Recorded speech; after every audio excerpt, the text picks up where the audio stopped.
Porque o reino de Deus não é comida nem bebida, mas justiça e paz e alegria do Espírito Santo. Romanos 14:17. Querido irmão, seja bem-vindo a esse canal. A leitura de hoje são as cartas de ensino do nosso amado irmão, mestre, servo do Senhor, Derek Prince. Curta, se inscreva e compartilhe o vídeo para que mais vidas possam ser abençoadas e para que o reino do Senhor avance e a glória seja dada somente a Ele. Carta de ensino Removendo os Lugares Altos, de Derek Prince. Esquece-te do teu povo e da casa do teu pai. Então o rei se afeiçoará da tua formosura. Salmos 45, 10, 11. Para começar com a mensagem, quero citar as palavras de Jesus acerca do maior de todos os mandamentos. Amarás o Senhor teu Deus. Presta bem atenção, com todo o teu coração, alma, mente e força. Não esqueças que a tua mente é vital no amor ao Senhor. Digo isto porque vais precisar dela agora se quiseres absorver alguma coisa do que vou compartilhar nesta carta. No meu primeiro percurso cristão, passei por várias fases e etapas. Lembro-me de estar associada a pessoas cujo rótulo denominacional não vou revelar, que pensavam que quando se ia à igreja se podia deixar simplesmente a mente no carro, porque não se iria precisar dela na igreja. Isso mudou. Agradeço a Deus por isso. Quero dizer-te que para seres um cristão com sucesso, entre outras coisas, tens de usar a tua mente. Vou dizer-te como esta mensagem surgiu. Alguns anos atrás, estava lendo os livros 1 e 2 de Reis. Notei uma expressão que se repetia ao longo destes livros umas 20 vezes. Os altos, porém, não foram tirados. Os altos, porém, não foram tirados. Disse a mim mesmo, se Deus se deu ao trabalho de ter declarado isso tantas vezes na sua palavra, terá que ter mesmo alguma importância. Fiz uma espécie de nota mental. Há algo acerca dos lugares altos que precisamos observar. Simplesmente pus isso no meu arquivo mental pendente e deixei lá. Para minha surpresa, quando eu estava orando 1 ou 2 semanas atrás sobre o que deveria compartilhar, o Senhor lembrou-me deste assunto e senti que me estava mostrando que era a altura de me debruçar sobre esta questão dos lugares altos e de a compartilhar com o povo de Deus. Então é isso que eu vou tentar fazer. Agora, vais ter que fazer um esforço mental para te colocares numa época da história muito remota, numa cultura muito diferente da nossa, e tentar perceber o significado de algumas coisas desconhecidas para nós. Quando Israel entrou na terra que Deus lhe havia prometido, esta tinha sido ocupada pelos cananeus. Os cananeus eram pessoas más, e a essência da sua maldade era a idolatria, a adoração a ídolos. Tenho de dizer-te que esse é o maior pecado de todos e o que acarreta consequências mais desastrosas. Idolatria é a quebra do primeiro mandamento. Esse povo praticava adoração a ídolos que, normalmente, era acompanhado de sacrifícios abomináveis, como, por exemplo, o sacrifício dos seus filhos, as suas crianças, num forno para um deus chamado Moloque, nos chamados lugares altos. Estes cultos eram feitos em montanhas ou colinas, que se destacavam dos campos circundantes, por causa das suas impressionantes árvores altas. Vais encontrar vez após vez, nos livros históricos e nos livros dos profetas, a frase nas colinas altas e debaixo de todas as árvores verdes. Esta frase está sempre associada à idolatria. Portanto, lugares altos destinavam-se à adoração a outros deuses. Contudo, Deus advertiu Israel, através de Moisés, antes que entrassem na terra prometida. Eu não quero que vocês façam coisas semelhantes. Tenho um plano diferente para vocês. Vou escolher um lugar numa certa cidade onde poderão adorar-me e oferecer-me os vossos sacrifícios. Não permito que me prestem culto em qualquer outro lugar. Vamos ler o que Deus disse aos filhos de Israel, através de Moisés, em Deuteronômio 12, começando no versículo 1. Estes são os estatutos e os juízos que tereis cuidado em cumprir, na terra que vos deu o Senhor, Deus de vossos pais, para a possuir todos os dias que viverdes sobre a terra. Totalmente destruireis todos os lugares, onde as nações que possuireis serviram os seus deuses, sobre as altas montanhas, e sobre os outeiros, e debaixo de toda árvore frondosa, e derrubarei os seus altares, e quebrareis as suas estátuas, e os seus bosques queimareis a fogo, e destruireis as imagens esculpidas dos seus deuses, e apagareis o seu nome daquele lugar. Assim, não fareis ao Senhor vosso Deus, mas o lugar que o Senhor vosso Deus escolher de todas as vossas tribos, para ali pôr seu nome, buscareis para sua habitação, e ali vireis, e ali trareis os vossos holocaustos e os vossos sacrifícios. Repara que Deus disse: vou escolher um lugar para colocar o meu nome e onde habitarei. Será esse o único lugar onde permitirei que me ofereçam sacrifícios e adoração. Repara que o mesmo se aplica nos dias de hoje. Muitos de nós não sabem que os judeus adoram a Deus na parede ocidental daquele lugar escolhido por ele. E isso é o mais perto que podem aproximar-se, porque hoje está ocupado por uma mesquita muçulmana. Os judeus estão perfeitamente cientes de que não há outro lugar onde seja permitido oferecer sacrifícios. Assim, o seu foco não é mais do que recuperar a posse desse lugar. Até que o façam, não poderão oferecer sacrifícios. Podes não concordar com esse fato, mas a verdade é que todo conflito entre muçulmanos e judeus no Médio Oriente hoje deriva desta questão. De qualquer forma, é apenas para mostrar que o lugar escolhido de adoração ainda é relevante hoje. Poderíamos continuar a ler, mas nos restantes versículos o sentido é o mesmo. Apenas o versículo 11. Então haverá um lugar que escolherá o Senhor vosso Deus para ali fazer habitar o seu nome. Ali trareis tudo o que vos ordeno, os vossos holocaustos e os vossos sacrifícios. Este versículo reforça o que lemos anteriormente, de que haveria um lugar onde Deus colocaria o seu nome e não deveriam, consequentemente, fazer adoração em nenhum outro lado. Os livros dos reis mostram que houve uma luta contínua ao longo da história de Israel, desde o estabelecimento da monarquia até o cativeiro babilônico, entre obedecer a Deus, adorando-o no lugar designado por ele, ou voltar para os lugares altos. Houve uma luta contínua entre obedecer a Deus adorando-o no lugar designado por ele, ou voltar para os lugares altos. A base para esta verdade, que tem uma aplicação muito importante para nós hoje, encontra-se na história de Israel, que remonta a 3.000 anos atrás. Comecemos em 1 Reis 3:1. E Salomão se aparentou com Faraó, rei do Egito, e tomou a filha de Faraó, e a trouxe à cidade de Davi, até que acabasse de edificar sua casa, e a casa do Senhor, o templo, e a muralha de Jerusalém em redor. Entretanto, até que o templo estivesse construído, versículo 2, o povo sacrificava sobre os altos, porque até aqueles dias ainda não se havia edificado casa ao nome do Senhor. O povo sacrificava ao Senhor nesta altura, e não a ídolos, mas os seus sacrifícios eram sobre os altos, porque o templo onde Deus iria colocar o seu nome, em Jerusalém, não estava pronto. Continuando a ler, versículo 3, encontramos uma comparação muito interessante entre Salomão e Davi. E Salomão amava ao Senhor, andando nos estatutos de Davi, seu pai. Somente que nos altos sacrificava e queimava incenso. Somente que havia uma diferença entre Davi e Salomão.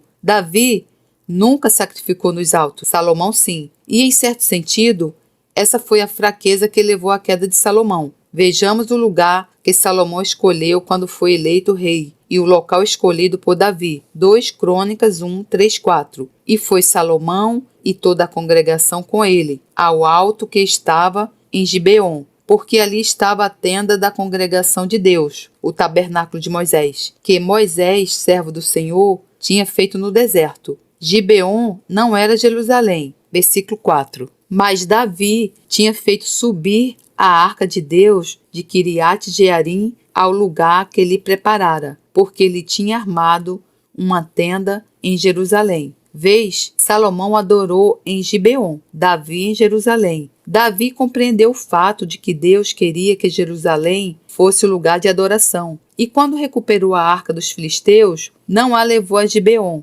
mas preparou um lugar para ela em Jerusalém. Vemos isso também em 2 Samuel 6, 15 e 17. Descreve Davi trazendo a arca de volta depois de ter sido recuperada dos filisteus. Assim, subindo, levavam Davi e todo o Israel à arca do Senhor, com júbilo e ao som das trombetas. E sucedeu que, entrando a arca do Senhor na cidade de Davi, Mical, a filha de Saul, estava olhando pela janela, e vendo ao rei Davi que ia bailando e saltando diante do Senhor, o desprezou no seu coração. Isso foi um erro. Introduzindo a arca do Senhor, a puseram no seu lugar, na tenda que Davi lhe armara, que não era o tabernáculo de Moisés. E ofereceu Davi holocaustos e ofertas pacíficas perante o Senhor. A puseram no seu lugar, entendes? O lugar que Deus tinha escolhido para adoração a ele. O tabernáculo de Moisés não estava lá. O templo ainda não tinha sido construído. Mas Davi, sendo um homem segundo o coração de Deus, disse: Jerusalém é o lugar onde eu tenho que adorar a Deus. Por isso monto uma tenda. Salomão seguiu seu pai em quase tudo, exceto no aspecto que adorou num lugar alto, enquanto o templo não estava pronto. Observamos na vida de Salomão que este foi um dos passos que levou à sua queda. Quando começas a desviar-te um pouco do caminho de Deus, vais te desviando cada vez mais, à medida que avanças. Quando começas a desviar-te um pouco do caminho de Deus, vais te desviando cada vez mais, à medida que avanças. Assim, em 1 Reis 11:7 lemos: Então edificou Salomão um alto a Quemós, a abominação dos Moabitas, sobre o monte que está diante de Jerusalém, o Monte das Oliveiras, e a Moloque, a abominação dos filhos de Amon. E assim por diante. Ele construiu um lugar alto para que cada uma das suas esposas pudesse adorar os seus deuses pagãos idólatras. Pelo que o Senhor se indignou contra Salomão, porquanto desviara o seu coração do Senhor Deus de Israel, o qual 2 vezes lhe apareceu, e acerca deste assunto lhe tinha dado ordem que não seguisse a outros deuses, porém não guardou o que o Senhor lhe ordenara. Espero que agora possas ver, essa questão dos lugares altos é de extrema importância para Deus. À medida que avançamos no livro de Reis, a prática de adorar nos lugares altos repete-se de forma exaustiva. Sabes que depois de Salomão, o reino foi dividido. Jeroboão tomou o reino do norte, Roboão tomou o reino do sul. Ambos adoravam nos lugares altos. Em 1 Reis 12, 31, 32. Jeroboão construiu altares idólatras e designou sacerdotes dentre o povo, apesar de não serem levitas. Ofereceu sacrifícios nos lugares altos e designou sacerdotes. Roboão, filho de Salomão, rei do reino de Judá, também adorava nos lugares altos. 1 Reis 14, 21, 23. Roboão, filho de Salomão, foi rei de Judá. Versículo 22. Judá fez o que o Senhor reprovava. Pelos pecados que cometeram, eles despertaram a sua ira zelosa, mais do que os seus antepassados o tinham feito. Também construíram para si altares idólatras, colunas sagradas e postes sagrados sobre todos os montes e debaixo de todas as árvores frondosas. Consegues perceber a mesma ladainha que aparece em todo o livro? Depois de Roboão, Deus ergueu seu filho, um rei justo. Seu nome era Asa. Podemos ler sobre Asa em 1 Reis 15:9. E no 20º ano de Jeroboão, rei de Israel, começou Asa a reinar em Judá. E Asa fez o que era reto aos olhos do Senhor. Versículo 11. No versículo 12, ele baniu os pervertidos da terra e removeu todos os ídolos que os seus antepassados tinham feito. Mas no versículo 14, os altos, porém, não foram tirados. Ele chegou tão longe com a sua reforma, mas não conseguiu completá-la. Restaurou a adoração ao verdadeiro Deus, o Senhor, mas não restaurou o lugar certo de adoração. Então, é essa frase: ele fez o que era reto aos olhos do Senhor, mas os lugares altos não foram tirados, que se repete vezes sem conta em 1 e 2 de Reis. Não precisamos voltar a todas as passagens que se seguiram, mas o rei a seguir, Asa, Jeosafá, também era um rei justo. Ele repudiou toda a idolatria, restaurou a verdadeira adoração a Jeová, mas do mesmo modo, os lugares altos não foram tirados. Depois dele veio Amazias, que também restaurou a verdadeira adoração a Jeová, mas os lugares altos não foram tirados. Depois dele veio Azarias, também chamado Uzias. Ele manteve a verdadeira adoração a Jeová, mas os lugares altos não foram tirados. Depois dele veio Jotão, que também manteve a verdadeira adoração de Jeová, mas os lugares altos não foram tirados. Seus cultos eram uma mistura do verdadeiro e falso. Adoravam o verdadeiro Deus, ao contrário dos reis que se voltaram para a idolatria, mas adoravam-no em locais que eram usados para o culto de ídolos. Todos eles fizeram uma espécie de reforma parcial. Livraram-se dos ídolos, mas não se livraram da base falsa de adoração. Fizeram uma espécie de reforma parcial. Livraram-se dos ídolos, mas não se livraram da base falsa de adoração. Baniram a idolatria, mas não baniram o uso dos lugares onde os ídolos tinham sido adorados, e Deus registra no final da história de cada um deles. Mas os altos não foram tirados. Esses reis são Asa, Jeosafá, Joás, Amazias, Azarias e Jotão. Depois deles veio Ahaz. Esse rei voltou à idolatria plena. Isto é afirmado em 2 Reis 16. Vamos apenas ver o que diz sobre Ahaz por instantes. Ele era um rei singularmente perverso. 2 Reis 16, 3, 4. Porque andou Ahaz no caminho dos reis de Israel, e até a seu filho fez passar pelo fogo, segundo as abominações dos gentios que o Senhor lançara fora de diante dos filhos de Israel. Também sacrificou e queimou incenso nos altos e nos outeiros, como também debaixo de todo o arvoredo. Pode ser um pouco cansativo esta repetição, mas está gravando algo nas nossas mentes. Nem toda a verdade da Bíblia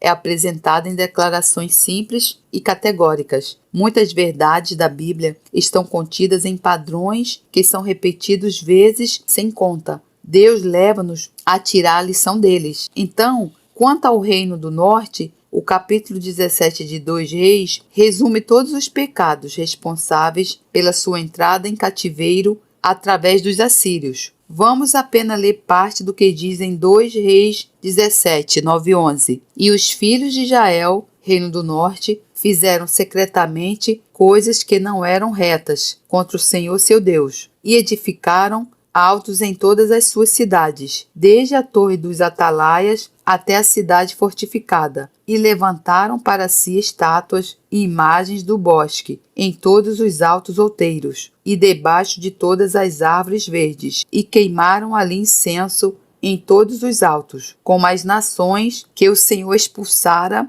de diante deles, e fizeram coisas ruins para provocarem a ira o Senhor. Podes ver que uma das maiores discórdias entre Deus e o seu povo era a questão dos lugares altos. Na verdade, a conduta de cada rei é distinguida na sua atitude para com os lugares altos. Era uma daquelas coisas que Deus observava na vida e no reinado de cada rei sobre o seu povo. O que ele fará com os altos? E então, bem perto do fim da história de Judá, o reino do sul, surgiram 2 reis que obedeceram completamente a Deus. Ezequias e Josias, 2 reis excepcionalmente retos. Vamos ler sobre Ezequias em 2 Reis 18, 3, 5. E fez Ezequias o que era reto aos olhos do Senhor, conforme tudo o que fizera Davi, seu pai. Lembrar-te-ás de que Davi nunca adorou nos lugares altos. Contudo, os seus descendentes, com exceção de Ezequias e Josias, não seguiram o seu exemplo.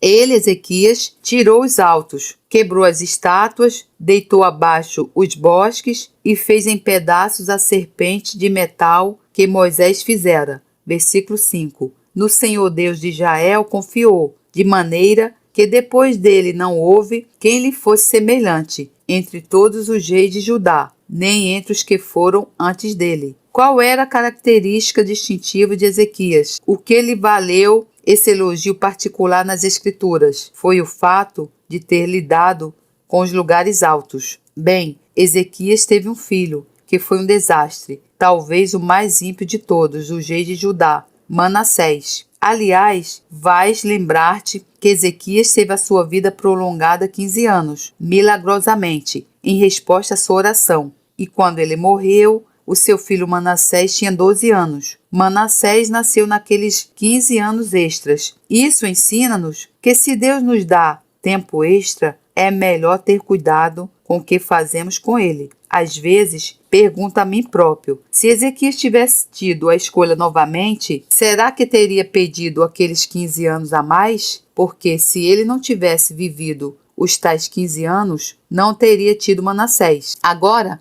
lê brevemente o que diz acerca de Manassés, em 2 Reis 21:3. Porque tornou a edificar os altos que Ezequias, seu pai, tinha destruído, e levantou altares a Baal, e fez um bosque como o que fizera Acabe, rei de Israel, e se inclinou diante de todo o exército dos céus e os serviu. A Bíblia declara que não havia ninguém tão perverso como Manassés, de entre todos os reis de Judá. E, no entanto, surpreendentemente, ele arrependeu-se e Deus o perdoou. Não podemos explorar esse fato agora, mas está nas Escrituras. O rei mais perverso, mas mesmo assim o arrependimento trouxe-lhe o perdão de Deus. Resta mais um rei justo, Josias. Josias, à semelhança de Ezequias, agradou a Deus em toda a sua conduta. Vamos voltar a 2 Reis 23 e vejamos apenas algumas declarações curtas. Versículo 5.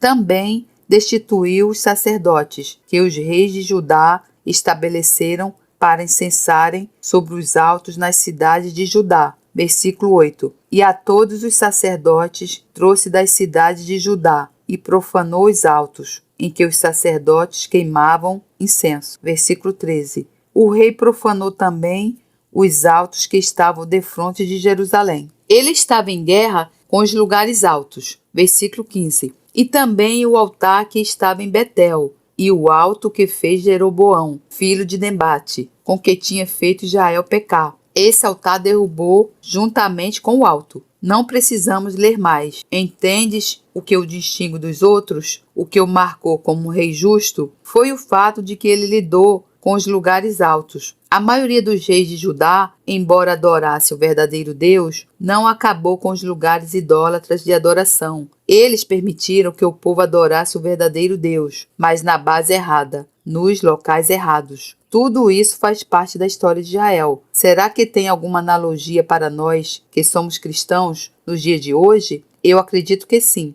Creio que é o que Deus me mostrou. Tinha isso no meu arquivo pendente por 5 anos, mas Deus fez com que viesse para fora.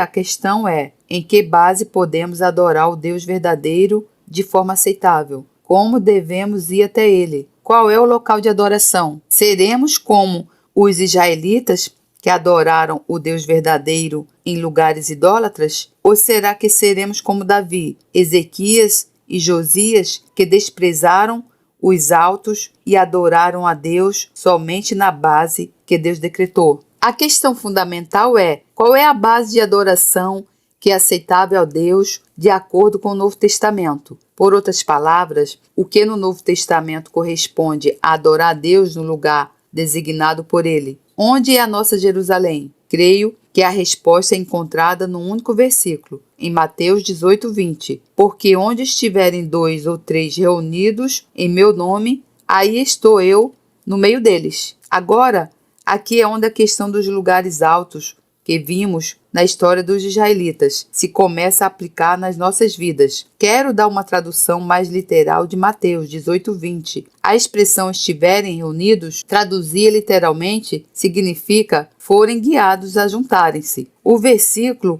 gramaticalmente correto seria onde 2 ou 3 forem guiados a juntarem-se. E a preposição não é em, mas no, dentro de. A tradução completa deste versículo seria então: porque onde forem 2 ou 3 guiados a juntarem-se no meu nome, aí estou eu no meio deles. O Senhor é bem específico aqui, tal como foi com os israelitas, quando ele disse: se vieres ao lugar onde eu coloquei o meu nome, eu estarei lá. Esse lugar corresponde à nossa Jerusalém. E então, esse texto simples leva a uma série de ramificações. Se dissermos onde 2 ou 3 foram guiados a juntarem-se, isso levanta a questão: quem os guiou? A resposta muito clara é encontrada em Romanos 8,14, porque todos os que são guiados pelo Espírito de Deus, esses são filhos de Deus. Esta é uma escritura-chave. Como te tornas um bebê pequeno, um filho pequeno de Deus, nascendo de novo pelo Espírito de Deus. Mas para crescer até a maturidade, para te tornares um filho maduro, tens que ser regularmente guiado pelo Espírito de Deus. Milhões de cristãos que nasceram de novo não fazem ideia de como serem guiados pelo Espírito Santo. O resultado é que eles permanecem crianças para sempre. O único caminho para a maturidade é Romanos 8,14, porque todos os que são regularmente guiados pelo Espírito de Deus, esses são filhos, não crianças, mas filhos maduros de Deus. Um dos grandes problemas básicos do movimento carismático é que todos falam sobre o Espírito Santo, mas poucos sabem ser guiados por ele. Caímos novamente em rituais e em regras, caímos na religião tradição. Estamos voltando, na verdade, inconscientemente, para os lugares altos. Voltando a Mateus 18:20, os que forem guiados para estarem juntos foram guiados por quem? Pelo Espírito de Deus. Não podes deixar o Espírito de Deus de fora e obter resultados. Achas que o Senhor assiste a todas as reuniões do Conselho de Diáconos? Eu acho que ele é muito cavalheiro e está em algumas delas, mas nem todas. O que ele prometeu foi: está em todas as que forem guiadas pelo Espírito Santo. Qual é o lugar de encontro? No meu nome. Qual é o foco? Qual é o lugar onde Deus diz que nos vai encontrar? No nome de Jesus. Deus não autoriza nenhuma outra base para que os cristãos se juntem, a não ser serem guiados pelo Espírito Santo no nome de Jesus. Qualquer outro lugar, qualquer outra base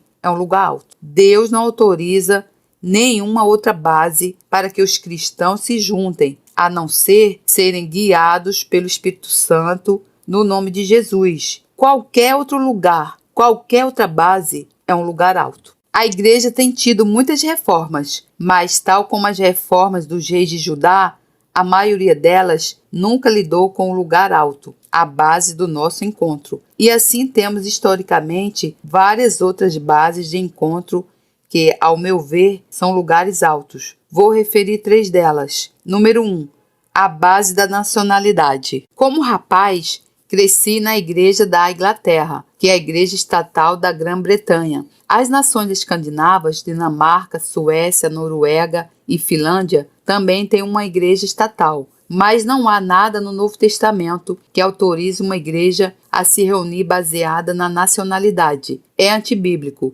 No Senhor Jesus Cristo não há nacionalidade, não há grego, não há bárbaro. Não é bíblico falar sobre a igreja africana. Podes falar sobre a igreja na África. Isso é totalmente diferente. A única base para determinar uma igreja no Novo Testamento é a localidade na qual a igreja se encontra.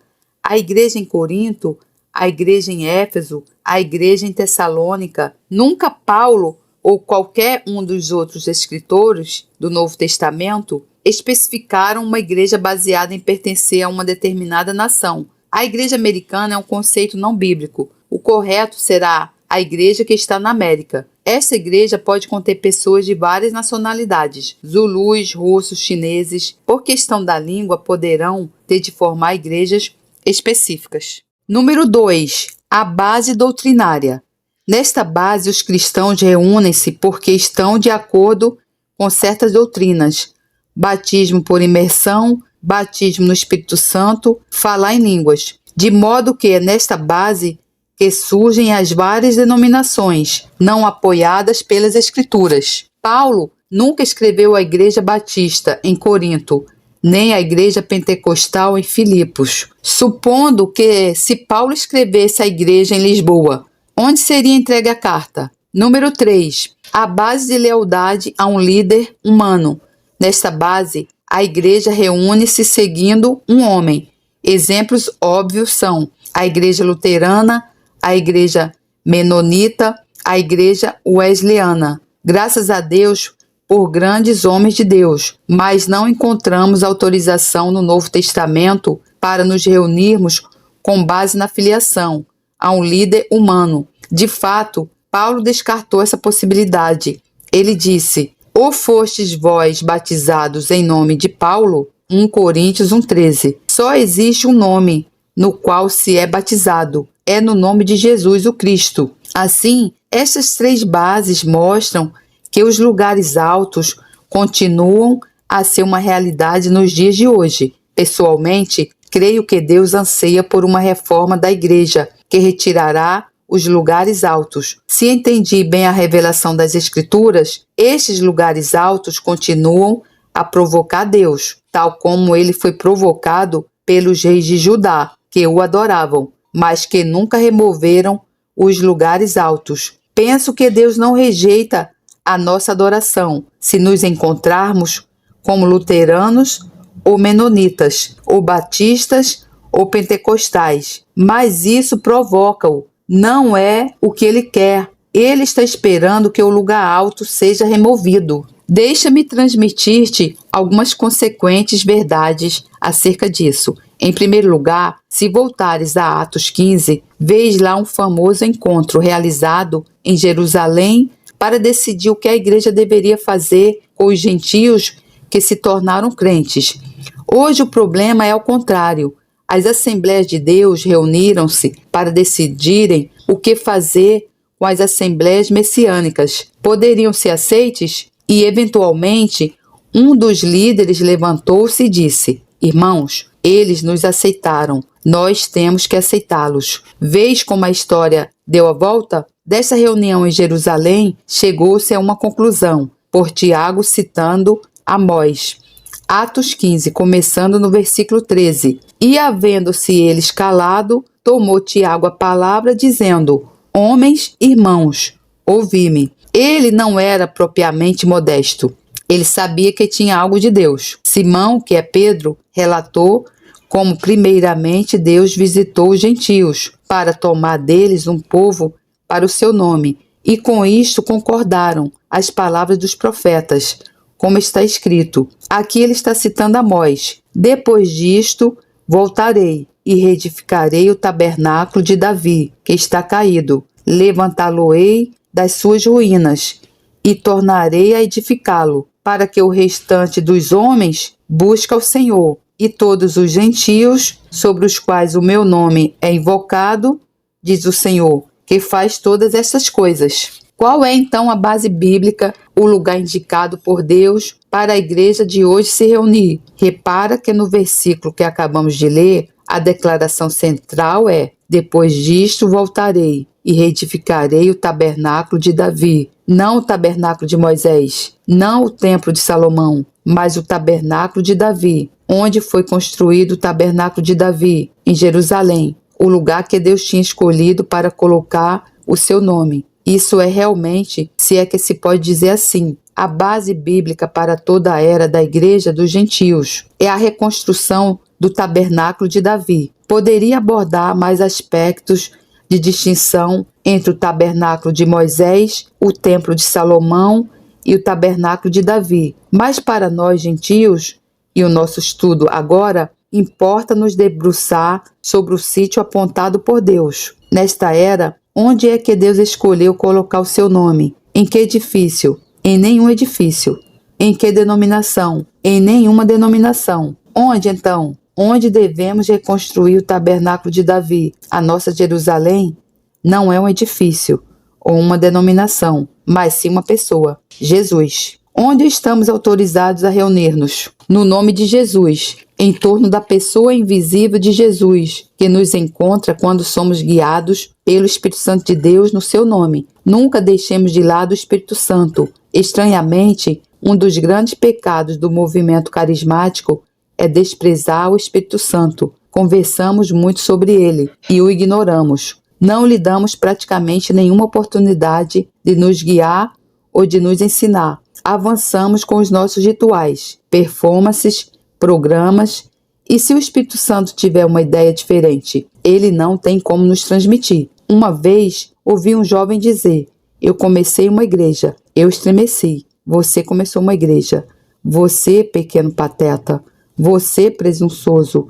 Você acha que pode começar uma igreja? Primeiro, ninguém começa igrejas, a não ser Jesus e o Espírito Santo. Podemos organizar, planejar, promover, construir, mas as igrejas são prerrogativa do Senhor. Ele é o cabeça sobre todas as coisas da igreja, que é o seu corpo. Segundo, entendo do que Paulo disse em Efésios. Uma igreja verdadeira é construída sobre o fundamento dos apóstolos e profetas. Questiono se qualquer outra alternativa é reconhecida por Deus como uma igreja. Pessoalmente, acredito que há centenas de milhares de congregações no Ocidente, intituladas igrejas, que Deus não chama de igrejas, porque não cumprem as exigências básicas. É hora de deixar o Espírito Santo tomar o seu rumo. Entendes que o Espírito Santo é uma pessoa, não é verdade? Alinha-te com ele, vale a pena. Sabes o que ele tem?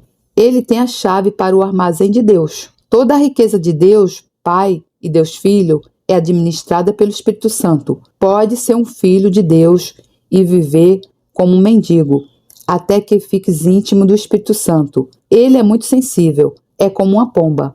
Assusta-te facilmente. Ao usares palavras erradas, tomares atitudes erradas, a pomba voa. Há apenas uma natureza que faz a pomba permanecer. Sabes qual? A natureza do cordeiro. João Batista disse: eis o Cordeiro de Deus. João 29. E depois disse: eu vi o Espírito de Deus descer do céu como pomba e permanecer sobre ele. João 1,32. Em que natureza a pomba permanece? Na natureza de Jesus, a natureza do Cordeiro. Qual é a natureza do Cordeiro? No meu entendimento simples, engloba 3 qualidades: pureza, mansidão e uma vida entregue como sacrifício.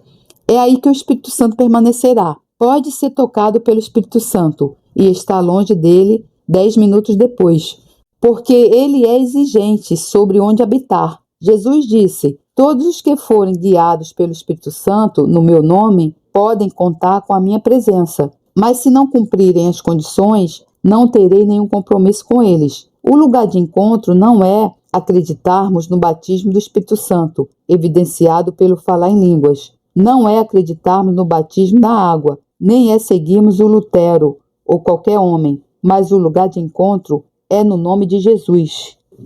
O lugar de encontro é no nome de Jesus. Provavelmente sabes que o que estou dizendo é verdade. A questão é se vais fazer algo acerca disso. E esse não é problema meu, é teu. Vou dar-te outra escritura. Salmos 122, apenas 3 versículos, de 3 a 5. Jerusalém está edificada como uma cidade que é compacta, onde sobem as tribos do Senhor, até o testemunho de Israel, para darem graças ao nome do Senhor.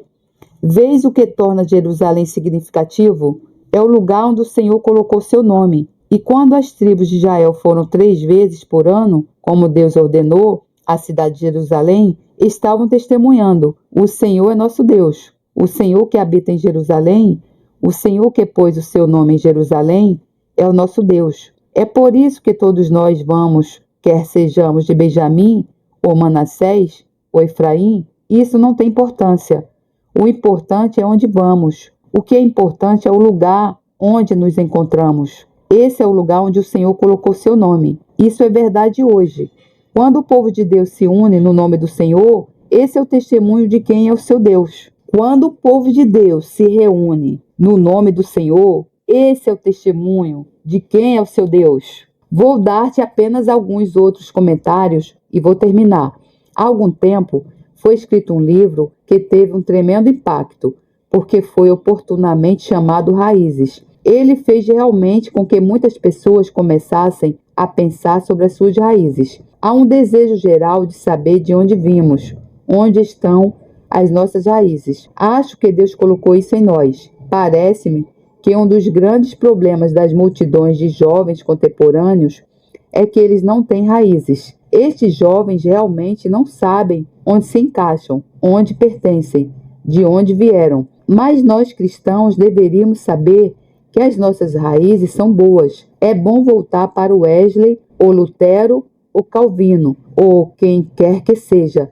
Mas não é onde estão as nossas raízes. As nossas verdadeiras raízes remontam muito mais na história do que isso. Vejamos agora Romanos 11, 17 e 18. E se alguns dos ramos, os verdadeiros israelitas, foram quebrados da sua própria oliveira por descrença, e tu, Paulo escreve aos gentios como eu sou um gentio, sendo zambuzeiro, foste enxertado em lugar deles e feito participante da raiz e da seiva da oliveira, não te glories contra os ramos. Essa é uma advertência muito necessária para a igreja contemporânea, que nunca se torne arrogante em relação a Israel. E se contra eles te gloriares, não és tu que sustentas a raiz, mas a raiz a ti. Onde está a nossa raiz? A nossa raiz são os patriarcas. A nossa raiz é Abraão, Isaque e Jacó. Temos uma maravilhosa raiz que tem resistido a 4.000 anos de história tumultuada. Sabes que a árvore com a maior longevidade é a oliveira? Essa é a árvore de que Paulo está falando, a oliveira do povo escolhido de Deus, fundada num homem chamado Abraão, pai de uma grande multidão, o pai de uma nação nova. Irmão ou irmã, se alguma vez te sentires envergonhado com os teus antepassados, lembra-te que em Jesus Cristo as coisas velhas já passaram, todas as coisas se tornaram novas, e todas as coisas são de Deus. Aflijo-me quando encontro cristãos que não têm qualquer senso de autoestima ou segurança porque não estão satisfeitos com seu passado familiar. Lembra-te que em Jesus esse passado é o velho. Fomos enxertados na própria oliveira de Deus, e as nossas raízes voltam aos homens que Deus escolheu para serem a raiz de um povo que duraria pela história e por todos os tempos. Poderia estar satisfeito com a minha ascendência natural. Os meus pais foram britânicos. Todos os meus antepassados do sexo masculino foram oficiais no exército britânico. Mas as minhas raízes em Cristo são muito melhores do que essas. As minhas raízes estão em Abraão. Leiamos Romanos 4:11. E ele, Abraão, recebeu o sinal da circuncisão, pelo selo da justiça da fé, quando estava na incircuncisão, para que fosse pai de todos os que creem, estando eles também na incircuncisão, embora não sejam judeus, a fim de que também a justiça lhes seja imputada. Quem é o nosso pai? Abraão. Gálatas 3:29. E se sois de Cristo, então sois descendência de Abraão e herdeiros conforme a promessa. Temos uma herança maravilhosa. Não há ninguém que nos vença nisto. Podes ver que qualquer família aristocrática da Europa vai talvez até 1.000 anos atrás. Nós vamos até 4.000 anos. A nossa árvore genealógica é traçada na Bíblia. Isso é algo com que nos devemos animar. Se somente os cristãos pudessem perceber o que se tornaram em Jesus Cristo, não teriam problemas de insegurança, falta de confiança e autoestima. Digo que o problema de muitos é que passam muito tempo a olhar para a televisão e pouco tempo a olhar para o espelho, a Bíblia, para verem como são na realidade. Digo por toda parte, as pessoas que se quiserem ser super espirituais, em vez de gastarem tanto tempo em frente de televisão, deverão gastar esse tempo a ler a Bíblia. O meu comentário final é baseado no Salmo 45. É um belo salmo. É um salmo messiânico. Isso significa que fala do Messias. Há apenas uma pessoa que corresponde à pessoa descrita neste salmo, e é Jesus, o Filho de Deus, o Messias de Israel. O meu coração ferve com palavras boas. Parecem-me se as palavras de uma pessoa entusiasmada. Falo do que tenho feito no tocante ao rei. A minha língua é a pena de um destro escritor. Tu, refere-se ao rei, és mais famoso do que os filhos dos homens. A graça se derramou em teus lábios. Por isso, Deus te abençoou para sempre. Repara no por isso. Porque Deus abençoou Jesus? Por causa da graça dos seus lábios. Cinge a tua espada à coxa, ó valente, com a tua glória e a tua majestade, e neste teu esplendor cavalga prosperamente, por causa da verdade, da mansidão e da justiça, e a tua destra te ensinará coisas terríveis. As tuas flechas são agudas no coração dos inimigos do rei, e por elas os povos caíram debaixo de ti. Isso é convicção do pecado. O teu trono, ó Deus, é eterno e perpétuo. Já vimos que a pessoa descrita neste salmo é Jesus e que ele é tratado como Deus. Oh, se o povo judeu pudesse ver isso! Este é o rei messiânico, que é chamado de Deus. O teu trono, ó Deus, Jesus, é eterno e perpétuo. O cetro do teu reino é um cetro de equidade. Tu, Jesus, amas a justiça e odeias a impiedade. Por isso Deus, o teu Deus, o Pai, te ungiu com óleo de alegria. Este versículo mostra-nos que há pelo menos duas pessoas que são chamadas de Deus. Nesta passagem, vemos que Deus abençoa Jesus. Por que que ele o fez? Porque Jesus amou a justiça e odiou a maldade. Esse também é o caminho para ti, se queres ser abençoado.